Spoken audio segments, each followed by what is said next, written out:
ओम शांति।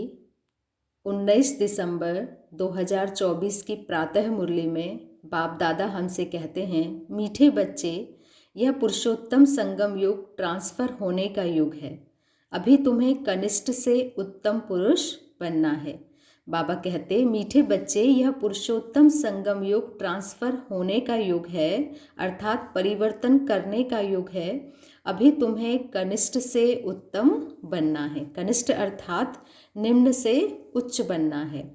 प्रश्न है, बाप के साथ किन बच्चों की भी महिमा गाई जाती है? बाप के साथ किन बच्चों की भी महिमा गाई जाती है? उत्तर में बाबा कहते हैं, जो टीचर बन बहुतों का कल्याण करने के निमित्त बनते हैं, उनकी महिमा भी बाप के साथ साथ गाई जाती है। करण करावनहार बाबा बच्चों से अनेकों का कल्याण कराते हैं, तो बच्चों की भी महिमा हो जाती है। कहते हैं, बाबा फलाने ने हमारे पर दया की, जो हम क्या से क्या बन गए।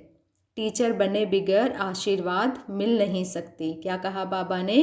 टीचर बने बिगर आशीर्वाद मिल नहीं सकती। ओम शांति। रूहानी बाप रूहानी बच्चों से पूछते हैं, समझाते भी हैं, फिर पूछते भी हैं। अब बाप को बच्चों ने जाना है। अब बाप को बच्चों ने जाना है। भल कोई सर्वव्यापी भी कहते हैं, परंतु उनके पहले बाप को पहचानना तो चाहिए ना। बाप कौन है, कैसा है, पहचान कर फिर कहना चाहिए बाप का निवास स्थान कहाँ है। बाप को जानते ही नहीं तो उनके निवास स्थान का पता कैसे पड़े? कह देते हैं, वह तो नाम रूप से न्यारा है, गोया नहीं है। तो जो चीज़ है नहीं, उनके रहने के स्थान का भी कैसे विचार किया जाए, बताओ ज़रा। बाबा कहते हैं, यह अभी तुम बच्चे जानते हो। बाप ने पहले पहले तो अपनी पहचान दी है। क्या क्या किया है बाबा ने? सबसे पहले इस धराधाम पर आकर अपनी पहचान दी है। फिर रहने का स्थान समझाया जाता है। बाप कहते हैं, मैं तुमको इस रथ द्वारा पहचान देने आया हूँ। ब्रह्मा के रथ में बाबा आकर क्या कर रहे हैं? हम बच्चों को पहचान देते हैं। मैं तुम सबका बाप हूँ, जिसको परमपिता परमात्मा कहा जाता है। आत्मा को भी कोई नहीं जानते। बाप का नाम रूप देश काल नहीं है, तो बच्चों का फिर कहाँ से आए, बताओ ज़रा। बाप ही नाम रूप से न्यारा है, तो बच्चे फिर कहाँ से आए? यदि बाबा ही नाम रूप से न्यारा है, तो फिर बच्चे कहाँ से आए? बच्चे हैं तो ज़रूर बाप भी है। सिद्ध होता है वह नाम रूप से न्यारा नहीं है। बच्चों का भी नाम रूप है और बाबा का भी नाम रूप है। भल कितना भी सूक्ष्म हो, आकाश सूक्ष्म है तो भी नाम तो है ना आकाश। जैसे वह पोलार सूक्ष्म है, वैसे बाप भी बहुत सूक्ष्म है। बच्चे वर्णन करते हैं, वंडरफुल सितारा है जो इनमें प्रवेश करते हैं, जिसको आत्मा कहते हैं। एक वंडरफुल सितारा है जो क्या है? आत्मा है, और जो इनके अंदर प्रवेश करता है। बाप तो रहते ही हैं परम धाम में, वह रहने का स्थान है।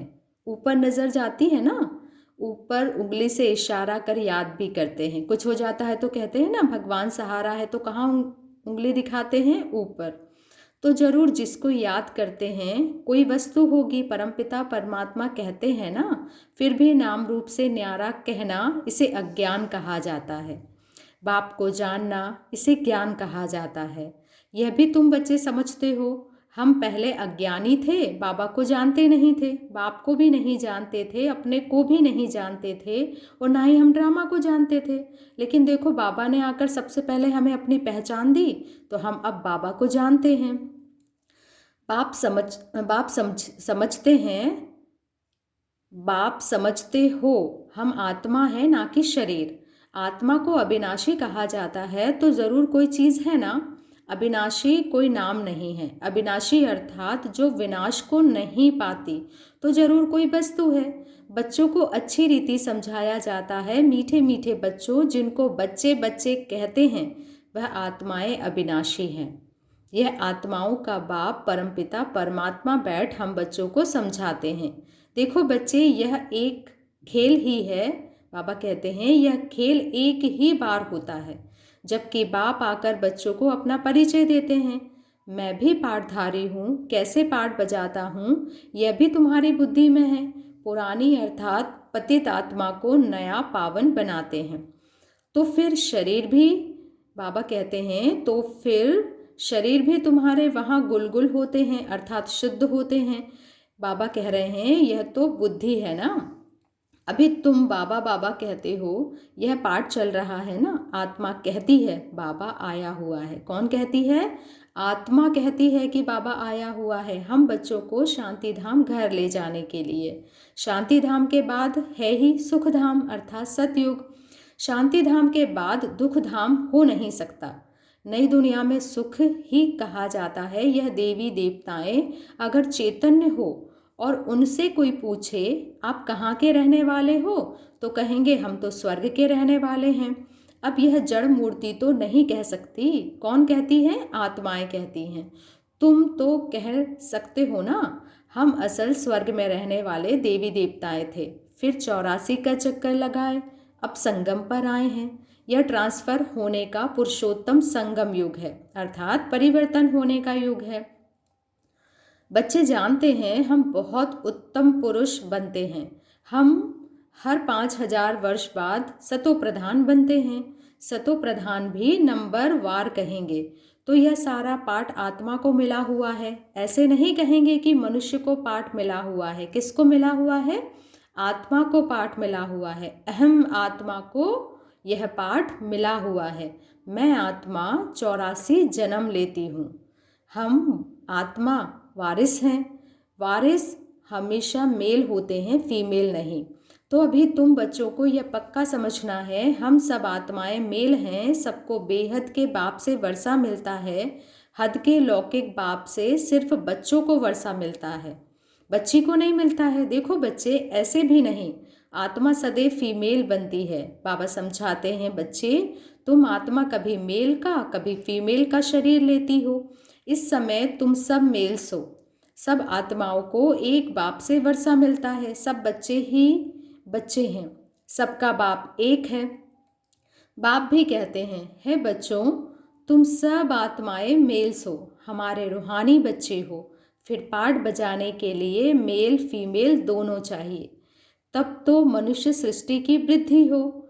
इन बातों को तुम्हारे सिवाय कोई भी नहीं जानते। भल कहते तो हैं हम सभी ब्रदर्स हैं, परंतु समझते नहीं हैं। बाबा कहते हैं केवल कहते रहते हैं, समझते नहीं हैं। अभी तुम कहते हो बाबा आपसे हमने अनेक बार वर्षा लिया है। आत्मा को यह पक्का हो जाता है। आत्मा बाप को ज़रूर याद करती है, ओ बाबा रहम करो, बाबा अब आप आओ, हम आपके सब बच्चे बनेंगे। देह सहित देह के सब संबंध छोड़ हम आत्मा आपको ही याद करेंगे। बाप ने समझाया है, अपने को आत्मा समझ मुझ बाप को याद करो।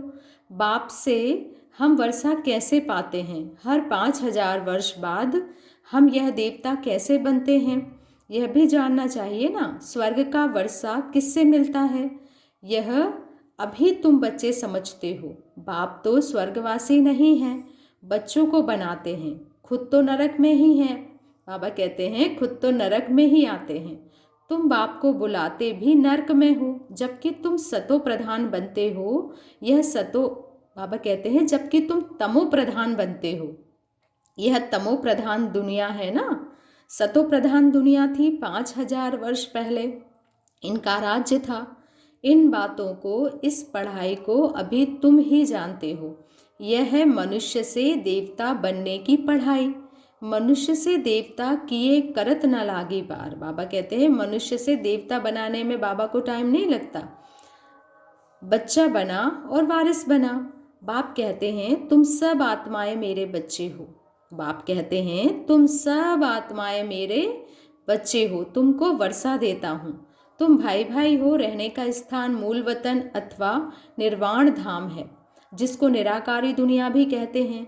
सब आत्माएं वहाँ रहती हैं। इस सूर्य चांद से भी उस पार वह तुम्हारा स्वीट साइलेंस घर है, परंतु वहाँ बैठ तो नहीं जाना है। बैठकर क्या करेंगे, वह तो जैसे जड़ अवस्था हो गई। आत्मा जब पाठ बजाए तभी चैतन्य कहलाए। है चैतन्य, परंतु पाठ ना बजाए तो जड़ हुई ना। तुम यहाँ खड़े हो जाओ, बाबा कहते हैं तुम बच्चे यहाँ खड़े हो जाओ, हाथ पांव ना चलाओ तो जैसे जड़ हुए। वहाँ तो नेचुरल शांति रहती है, आत्माएं जैसे कि जड़ हैं, पाठ कुछ भी नहीं बजाती। शोभा तो पाठ में है ना बच्चे, शांति धाम में क्या शोभा होगी, परम धाम में तो आत्माएं जड़ जैसी बैठी हैं। बाबा कहते हैं शोभा तो पाठ बजाने में है, आत्माएं सुख दुख की भासना से परे रहती हैं। कहाँ पर? परम धाम में। कुछ पाठ ही नहीं बजाती तो वहाँ रहने से क्या फायदा। पहले पहले सुख का पाठ बजाना है, हर एक को पहले से ही पाठ मिला हुआ है। कोई कहते हैं हमको तो मोक्ष चाहिए, बुदबुदा पानी में मिल गया बस। आत्मा जैसे कि है नहीं, कुछ भी पाठ ना बजावे तो जैसे जड़ कहेंगे। चैतन्य होते हुए जड़ होकर पड़ा रहे तो क्या फायदा। कितनी अच्छी बात कह रहे हैं कि चैतन्य है, आत्मा है शरीर में, और फिर कुछ भी काम ना करे, जड़ होकर पड़ा रहे तो क्या फायदा। पाठ तो सबका बजाना ही है। मुख्य हीरो हीरोइन का पाठ कहा जाता है। तुम बच्चों को हीरो हीरोइन का टाइटल मिलता है। हम बच्चे यहाँ पर हीरो हीरोइन का पाठ बजाते हैं। आत्मा यहाँ पाठ बजाती है, पहले सुख का राज्य करती है, फिर रावण के राज्य के, बाबा कहते हैं फिर रावण के दुख के राज्य में जाती है। अब बाप कहते हैं बच्चे, तुम बच्चे सबको यह पैगाम दो, टीचर बन औरों को समझाओ। जो टीचर नहीं बनते उनका पद कम होगा। टीचर बने बगैर किसी को आशीर्वाद कैसे मिलेगी। किसी को पैसा देंगे तो उनको खुशी होगी ना। अंदर में समझते हैं बीके हमारे ऊपर बहुत दया करती हैं, जो हमको क्या से क्या बना देती हैं। यूँ तो महिमा एक बाप की ही करते हैं। वाह बाबा वाह, वाह बाबा, आप इन बच्चों द्वारा हमारा कितना कल्याण करते हो। कोई द्वारा तो होता है ना, बाप करन करावनहार है, तुम्हारे द्वारा कराते हैं, तुम्हारा कल्याण होता है, तो तुम फिर औरों को कलम लगाते हो, की कलम लगाते हो। जैसे जैसे जो सर्विस करते उतना ऊंच पद पाते हैं। राजा बनना है तो प्रजा भी बनानी है। फिर जो अच्छे नंबर में आते हैं वह भी राजा बनते हैं, माला बनती है ना। तो बाबा कहते हैं अपने से पूछना चाहिए हम माला में कौन सा नंबर बनेंगे। 9 रतन मुख्य है ना, बीच में है हीरा बनाने वाला, हीरे को बीच में रखते हैं, माला में ऊपर फूल भी है ना। अंत में तुमको पता पड़ेगा कौन से मुख्य दाने बनते हैं जो रेनोस्टी में आएंगे। देखो बच्चे, पिछाड़ी में तुमको सब साक्षात्कार होगा ज़रूर। अंडरलाइन करेंगे इस बात को। बाबा कहते हैं पिछाड़ी में सबको, मतलब तुम सब बच्चों को साक्षात्कार होगा ज़रूर। देखेंगे कैसे यह सब सजाएं खाते हैं। शुरू में दिव्य दृष्टि में तुम सूक्ष्म वतन में देखते थे, यह भी गुप्त है। आत्मा सजाएं कहाँ खाती है, यह भी ड्रामा में पार्ट है। गर्भ जेल में सजाएं मिलती है, जेल में धर्मराज को देखते हैं, फिर कहते हैं बाहर निकालो।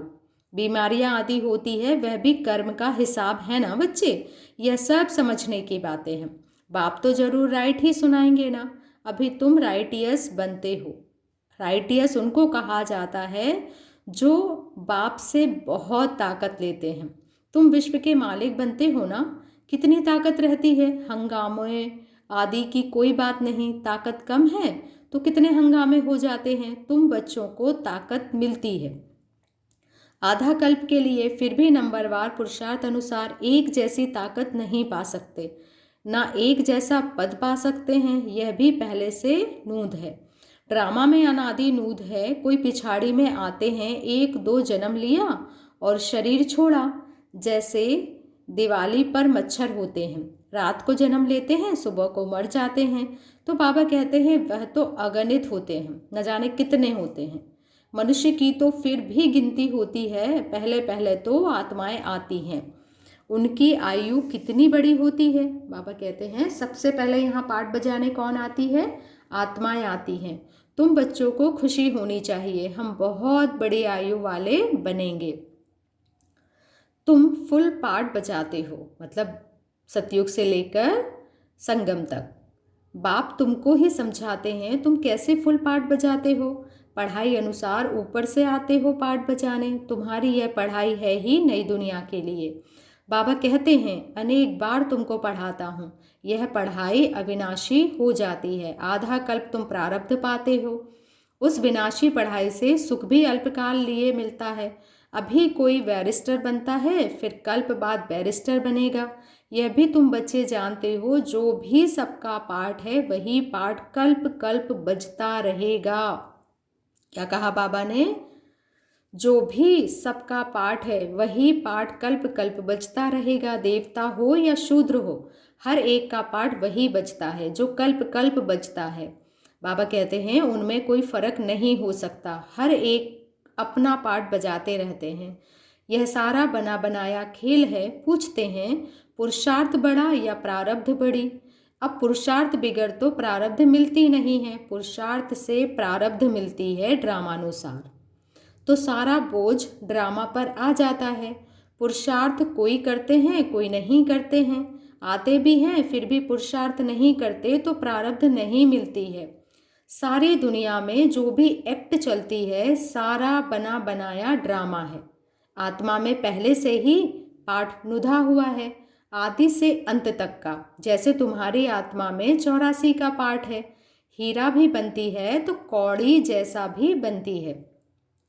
यह सब बातें तुम अभी सुनते हो। स्कूल में अगर कोई नापास हो पड़ता है तो कहेंगे यह बुद्धिहीन है।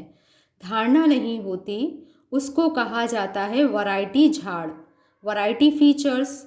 यह वैरायटी झाड़ का नॉलेज बाप ही तुम बच्चों को बैठ समझाते हैं। कल्प वृक्ष पर भी समझाते हैं। बड़ के झाड़ का मिसाल भी इस पर है। उनकी शाखाएं बहुत फैलती हैं। किसकी? बट वृक्ष की बात कर रहे हैं बाबा। बड़ का जो पेड़ होता है ना, तो बाबा कहते हैं उसकी शाखाएं बहुत फैलती हैं। ऐसे ही हमारा जो सृष्टि का वृक्ष है, बाबा कहते हैं इसकी शाखाएं भी फैलती हैं। बच्चे समझते हैं हमारी आत्मा अविनाशी है, शरीर तो विनाश हो जाएगा। आत्मा ही धारणा करती है।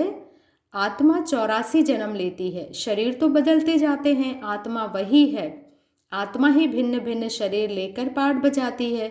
यह नई बात है ना? तुम बच्चों को भी अभी यह समझ मिली है। कल्प पहले भी ऐसे समझा था। बाप आते भी हैं भारत में, तुम सबको पैगाम देते रहते हैं। कोई भी ऐसा नहीं रहेगा जिसको पैगाम ना मिले। पैगाम सुनना सभी का हक है। फिर बाप से वर्षा भी लेंगे। बाबा कहते हैं कुछ तो सुनेंगे ना, फिर भी बाप के बच्चे हैं ना।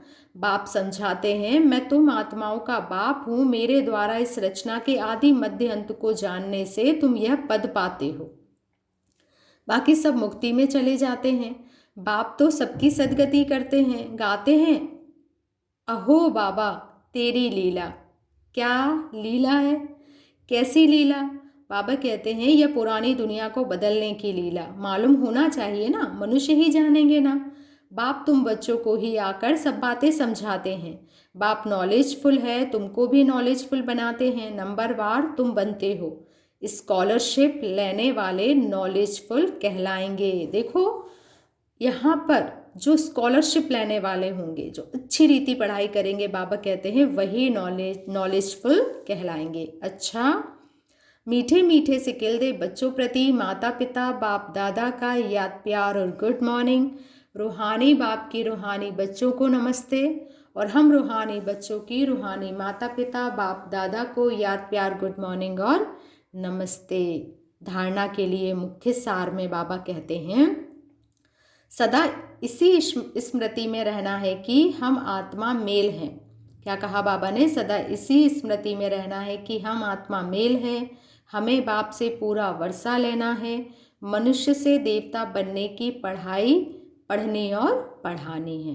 दूसरा पॉइंट है, सारी दुनिया में जो भी एक्ट चलती है यह सब बना बनाया ड्रामा है। इसमें पुरुषार्थ और प्रारब्ध दोनों की नूद है। पुरुषार्थ के बिना प्रारब्ध नहीं मिल सकती। इस बात को अच्छी तरह समझना है। क्या कहा है बाबा ने? पुरुषार्थ के बिना प्रारब्ध नहीं मिल सकती। इस बात को अच्छी तरह से समझना है। आज का वरदान है, कोई भी सेवा सच्चे मन से व लगन से करने वाले सच्चे रूहानी सेवाधारी भव। कोई भी सेवा सच्चे मन से व लगन से करने वाले सच्चे रूहानी सेवाधारी भव। मैं सच्ची रूहानी सेवाधारी आत्मा हूँ। सेवा कोई भी हो, लेकिन वह सच्चे मन से लगन से की जाए तो उसकी 100 मार्क्स मिलती है। सेवा में चिड़चिड़ापन ना हो, सेवा काम उतारने के लिए ना की जाए। आपकी सेवा है ही बिगड़ी को बनाना, आपकी सेवा है ही बिगड़ी को बनाना, सबको सुख देना, आत्माओं को योग्य और योगी बनाना, अपकारियों पर उपकार करना, समय पर हर एक को साथ व सहयोग देना। ऐसी सेवा करने वाले ही सच्चे रूहानी सेवाधारी हैं। आज का स्लोगन है, पवित्रता ही ब्राह्मण जीवन की नवीनता है, यही ज्ञान का फाउंडेशन है। पवित्रता ही ब्राह्मण जीवन की नवीनता है, यही ज्ञान का फाउंडेशन है। अच्छा, ओम शांति। शुक्रिया बाबा, शुक्रिया। धन्यवाद बाबा, धन्यवाद।